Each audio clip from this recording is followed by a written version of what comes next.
Hello and welcome to the space that gives you inspiration on work, on life, and how to balance both worlds. I hope you have your cup of coffee, a cup of tea, a glass of juice or water or whatever tickles your fancy, and a pen and paper or notebook to take down some notes because things are gonna get serious. Remember to like, comment, subscribe, share, and hit that notification bell so you know every time a video goes up. Now, last week I shared that for the next part for this series, I'm going to really talk about prioritization. I get many people asking me, "Gosh, Manuela, how do you do it?" And the truth is, I wasn't doing it. At that time they were asking, I really wasn't doing it. I only started to do it a few years after I'd gone through depression because I was failing to juggle all my balls, right? And to juggle all your balls sometimes means to let a few balls go. And that's what we're talking about in this series. And like I shared before, I'm going to share with you models that I've tried personally. Some worked, some didn't, and I'll give you feedback on how they went. But mostly, they changed my mindset. And on top of changing my mindset, I picked up a few things here and there about all of the models and came up with my own model. And so I thought that it's only wise that because I've researched this information, I share it with you. English.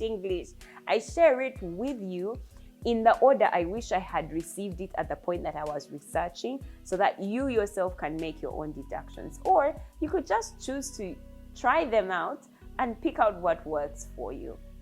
I'm a teacher by profession, by calling. Not profession. I am a teacher by calling, and so I love teaching, and so I'm having fun doing this. Anywho, the principle of priority seemed to become a thing in this world when a gentleman called Pareto came into this world or made a discovery. So Pareto owned huge farmland or something like that, and then he realized that 80% of his harvest came from 20% of his field. And it didn't happen once or twice, it happened all the time. And history says that even with the other farmers around, that was the same thing that was going on. And so he just went on a study, which I wish I could do, like you discover something and so you go on a bigger study. Anyway, he went on this bigger study and found out that 80% of the wealth came from 20% of the people. And that just wasn't the only time that it was happening. It was happening around the world, that 80% of your consequences are caused or come from 20% of your causes. Meaning 20% of the activities that you do will account for 80% of your results. So where you are right now, the amount of money you have in your bank account came from 20% of your activities. Take that in. Yeah, seriously, take that in. The state and the condition of your relationships right now, where it is, was caused by 20% of your investment in the time in people's lives. Imagine that. So 20% of your activities will account for 80% of your results. What you do, 20% of it will account for 80% of your results. In fact, this is mildly said, focus on the vital few and ignore the trivial many. So this Pareto principle was never a thing really, even by Pareto himself, until later when a professor coined it as the Pareto principle when he was doing a research about the wealth in Italy. So essentially, the Pareto principle, the principle of priority, or the principle of factor sparsity, or the 80-20 rule, or the law of vital few, or the power law distribution. All of those are the names that I used to coin this Pareto principle, that 80% of your results are caused by 20% of your activities. So everything that you do, only 20% of it accounts for where you are at in life right now. Okay, so knowing that, therefore, doesn't it then make sense that every time you have a list of things to do, that you focus more on that 20%? Think about it. Isn't that what it means? If 80% of where you are has been caused by 20% of what you did, then why don't we focus on that 20%? Now, here's the thing for me about the Pareto principle. It changed my mindset. It changed my mindset. It made me able to say no to many things. Because I don't know how many times motivational speakers will tell us things like, learn to say no. But you can't say no if you don't understand the principle of priority. You understand what I mean? So for me, what the Pareto principle did was change my mindset. I had to keep telling myself, is this my 20%? Is this part of my 20%? Will this account for my 80% result? Is this my true 20%? Will this bring the biggest change in my life? And then I didn't only do this at work. I also did it at home. I realized that the state of my marriage had been caused by 20% of certain things that I had done, whether positive or negative. So I needed to ask myself what was most important. What are these 20% activities that I need to get done that will improve my marriage for the better, that will account for 80% of a great marriage? You understand what I mean? Or even for my children, what do I need to do? What time in the day? Which 20% in the day can I spend with my children such that it can account for having a great child? So I started to ask myself those questions. And so now it was easy for me to say no when I needed to say no, because I knew that which you're asking me for, that's not in the 20% that's going to give me 80% of my results. That which you're asking me for, yeah, that's a bit, that counts for my 20%. I can include it in my 20%. It makes sense for my 20%. So if that's the case, then how do you start the process now?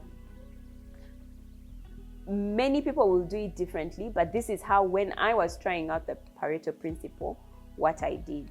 I first of all defined for myself what my 80% would look like.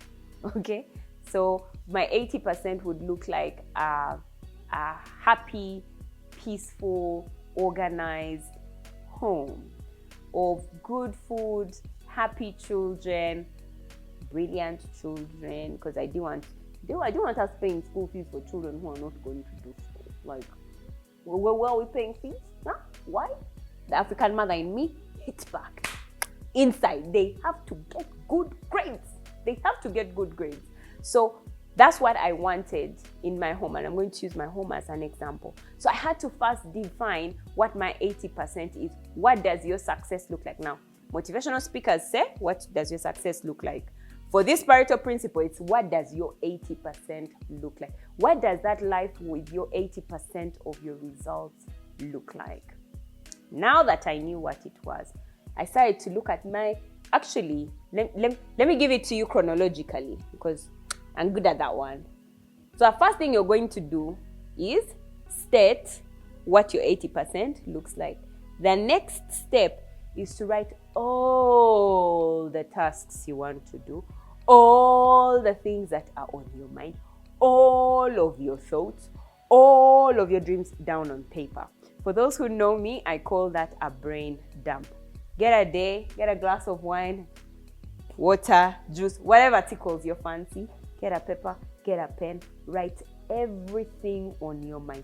Right from those that are in your peripheral brain Move on into those that are in your subconscious and write everything on paper. Leave nothing in your brain. Leave nothing. You have to leave empty. Like, now you're thinking to yourself, what am I thinking about? And you have absolutely no thoughts. You get what I mean? So you want to be in a place where you are thinking of nothing when you do your brain dump. Because now the next part is you're going to look at what your 80% looks like of results and your tasks.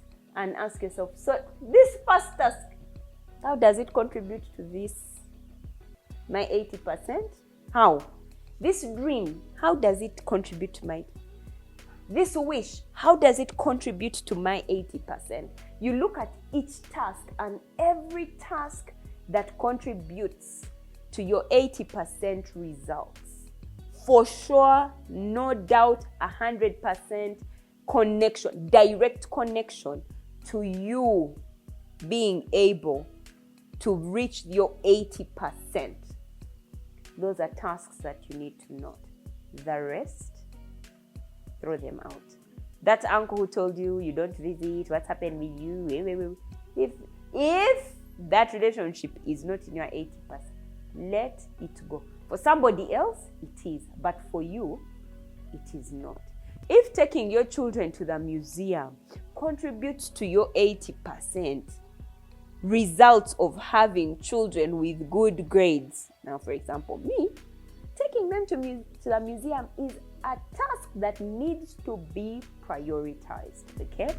Now, next week we dig in a little deeper into this thing called prioritization. Let me know in the comment section, what is it about the Pareto principle that you yourself could incorporate in your own prioritization of your life? Or tell me something that you've learned today, or something that you knew that even now you can give us even more advice inside the comment section.